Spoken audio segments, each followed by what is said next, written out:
There are moments in human history so bleak that it seems God would be justified in washing it clean and starting again, a clean slate. But God has promised with the covenant of a rainbow never again to wash away the wicked.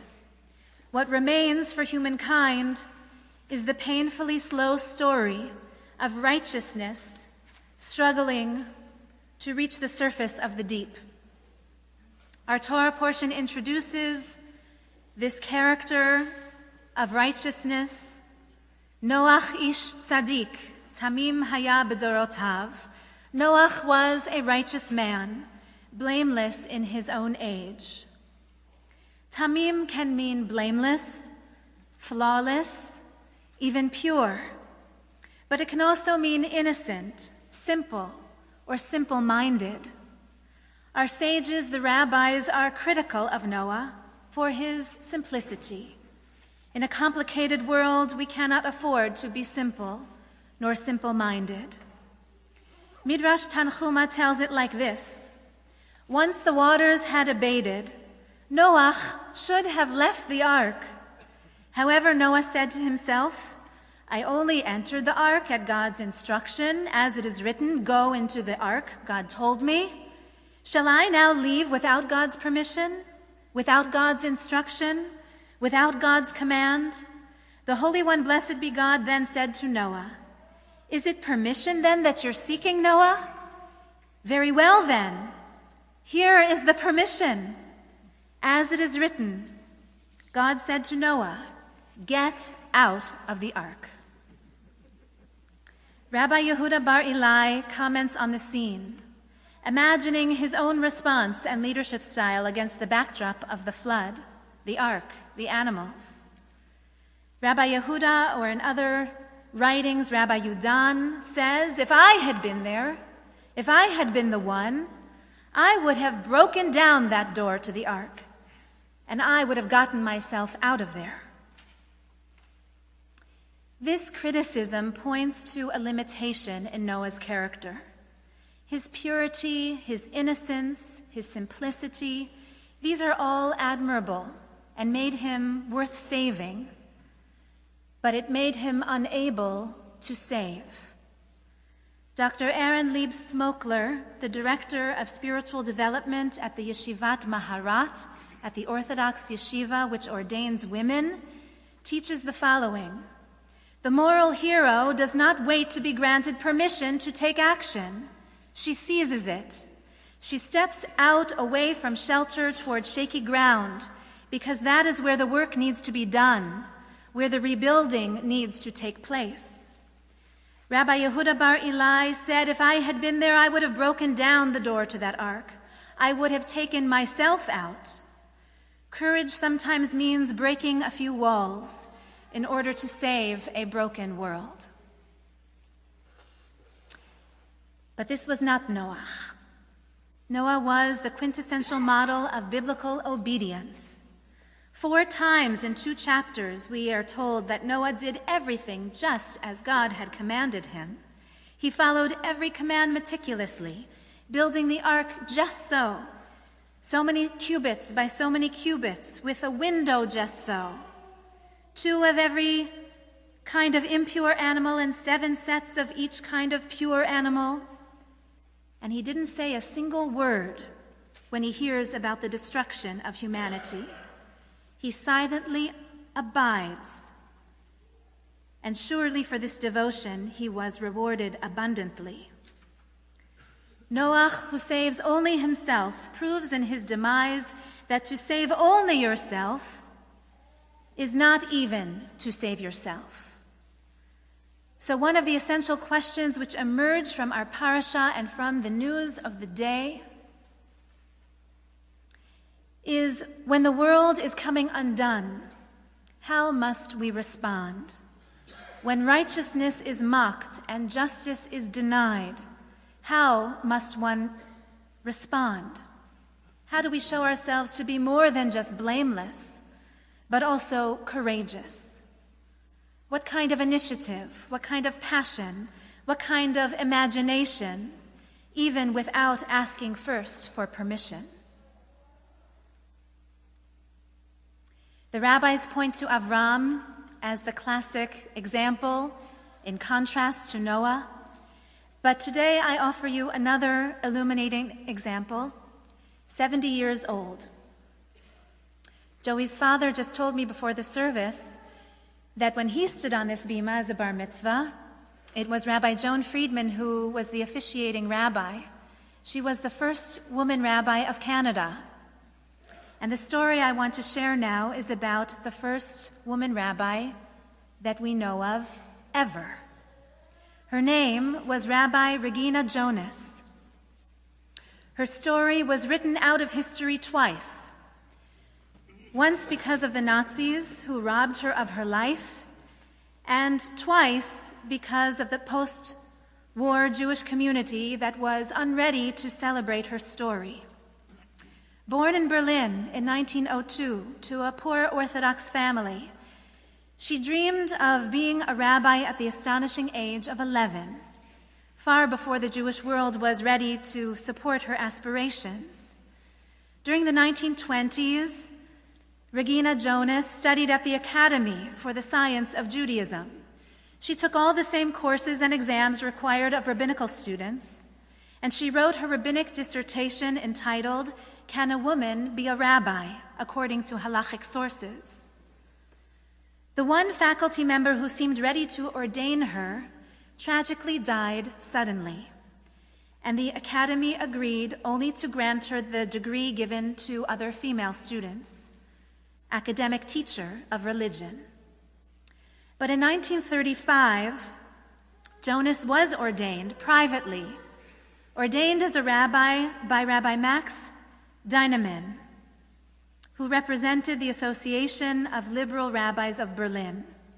And then the title she was given was Fräulein Rabbiner Jonas, Rabbi Miss Rabbi Jonas. Unlike Noah, Regina Jonas was more than obedient. She did more than she was told. She was more than blameless. She was also courageous. She knew when to take initiative, when to push the boundaries, and so in her short life she was able to save more than herself. In 1938 she wrote, "I hope a time will come for all of us when there will be no more questions on the subjects of women. For as long as there are questions, something is wrong. But if I must say what drove me as a woman to become a rabbi," she writes, "two elements come to mind. One, my belief in the godly calling, and two, my love for people. God has placed abilities and callings into our hearts without regard to gender. Thus, each of us has the duty, whether man or woman, to realize those gifts as God-given. If you look at things this way, one takes woman and man from what they are, human beings."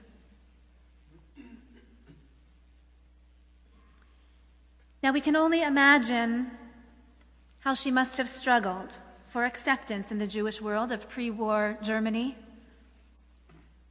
We can only imagine what kind of controversy. But she refused to stay in that ark. At first, she was invited to teach at schools and to provide pastoral care in Jewish hospitals and for Jewish homes for the aged. But in time, her talents grew, and her stature grew. Many rabbis were fleeing Nazi Germany, of course, and so the need for rabbis also grew.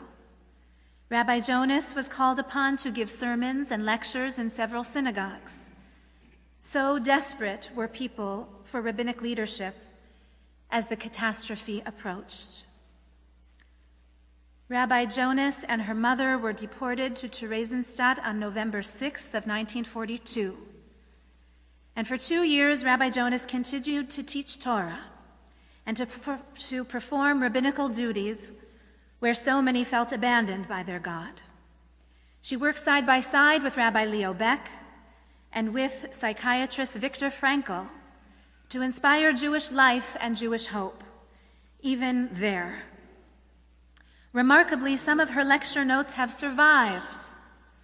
An excerpt from the last sermon she gave in Theresienstadt includes the following.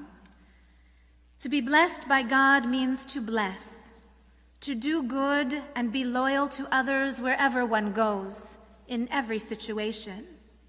Humility before God, selfless, devoted love to God's creatures sustain the world.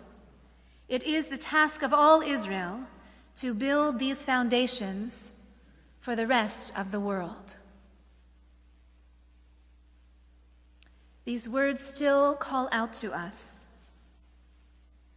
On October 12, 1944, Rabbi Jonas was deported to Auschwitz and murdered. And then for decades she was forgotten, made invisible. Although many survivors knew of her, including important rabbis and communal leaders, there wasn't much talk of her. And it wasn't really until the Berlin Wall fell and her papers were discovered in an East Berlin archive that her story really began to emerge. We have a copy of her dissertation, and we have one photograph of her, dressed in the traditional black rabbinic robes.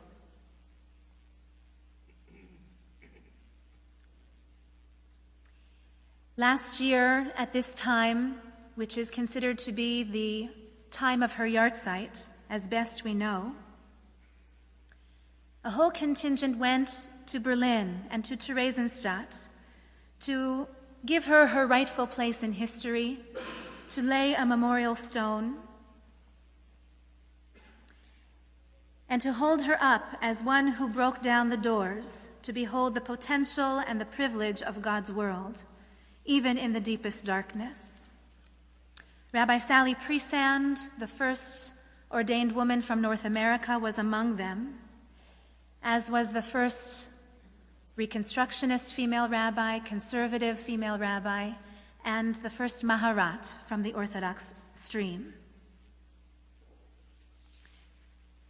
And at that memorial, they read one more precious excerpt, which survives, from Rabbi Jonas's teachings.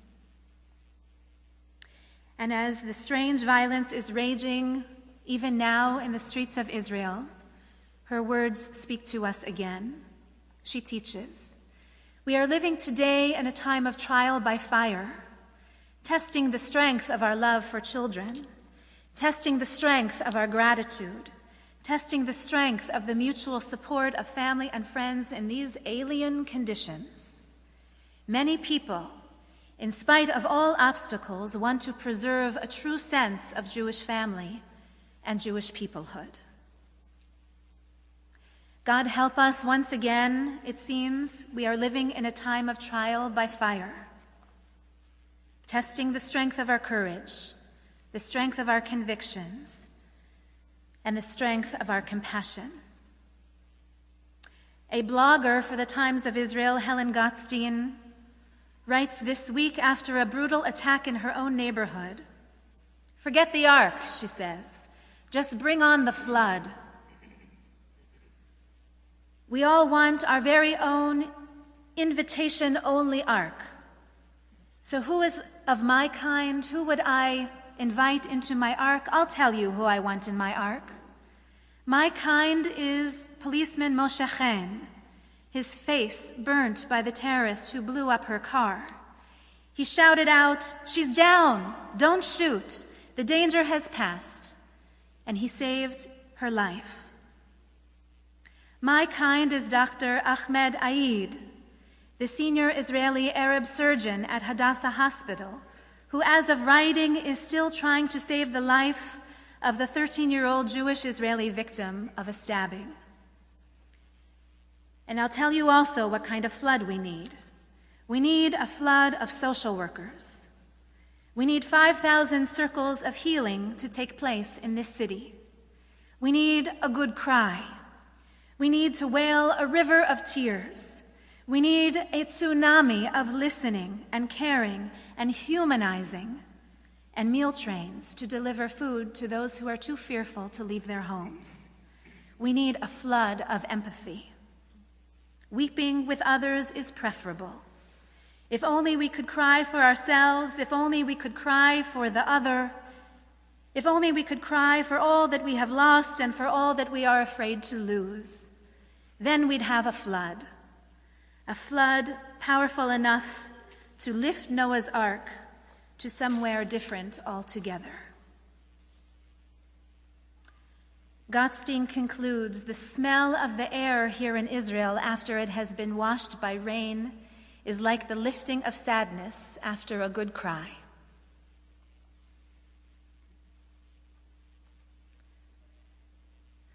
We pray for more rain in the Holy Land, enough to wash away the pain and the fear and the callousness and the rage. And in addition to these prayers, we take action like Noah did, reaching out to loved ones in Israel, planning a trip there, planning tzedakah there, speaking to coworkers and neighbors to clarify the truth of who are the victims in this most recent near intifada. And included in our prayers, when we ask God that this danger, this threat, will end as swiftly as it began, we include the traditional prayer for rain, Mashiv Haruach Umorid Hagashem. May the one who can bring back the rains and the wind in season and in perfect proportion, now speedily, immediately, send a spirit of calm and a cleansing rain to descend upon Jerusalem, on all Israel, and all the world. Amen.